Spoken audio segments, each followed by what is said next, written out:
Hi, everyone. This week, I was reached out to by a director at a large organization. They're in the process of moving cities and also moving jobs, and they thought that they might give themselves a bit of an edge by creating more content on LinkedIn and trying to demonstrate their expertise, hopefully, to land a bigger and better role in this new city. So they reached out to me to help with the content, and I currently have a proposal in their inbox. I'm waiting to hear back to see if we'll work together. But since this is kind of a regular case study for me, a lot of people who are pivoting jobs might consider creating more content, and it's a common reason to hire a ghostwriter. I thought I'd talk a little bit about it and share my process of how I think about building a content calendar and answering the big question of what do I even write about. And so I've got a page right in front of me. It's This is not the role that the person I'm trying to work with is applying for. So this is a fictional case study. They do not work in product, but I wanted to give a real life example. So if you work in product and you wanted to do this, this is a great example of what you might do. So I'd start by working backwards from what we're trying to achieve, which in this case, we're trying to land a new role. And since we know what that role is, we can look at all the job openings, and read the job descriptions to find what are people hiring for, what are the responsibilities that they're looking for, what kind of experiences are they mentioning in the job descriptions, because all of this is content potential. It's all stories, it's all potential ways to brag about yourself, talk about your way of thinking about product in this case. And so let's go through. So this is a head of product role for an e-commerce brand.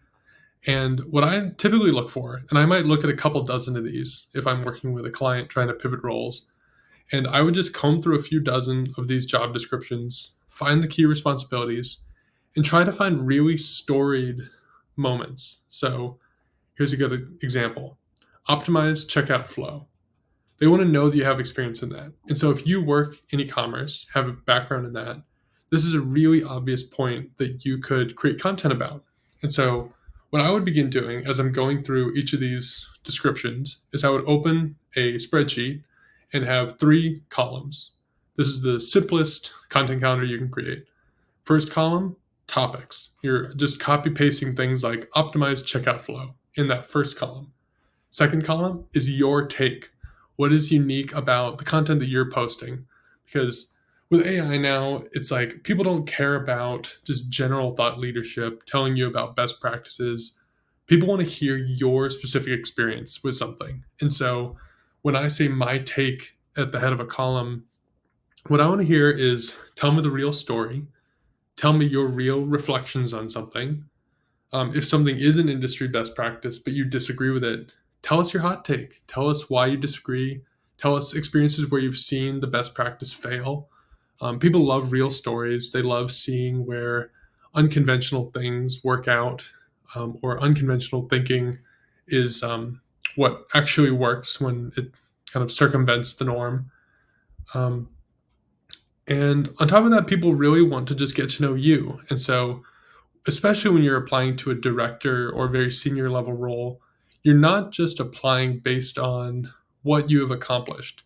People want to see how you think because you're a decision maker. And so by processing things in public, sharing ideas, talking through experiments you've run in the past, this is where you really drive home your value as an employee or as a future director or executive, because you're one, demonstrating experience. That's very obvious.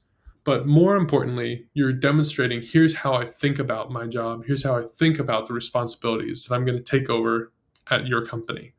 And then the third column is just a simple publishing date. I think having the urgency of staring down, I'm supposed to publish today, really motivates you to actually click publish on something. And so if you want to do a simple content calendar for this, first is topic, second column is my take, third column is just the published date.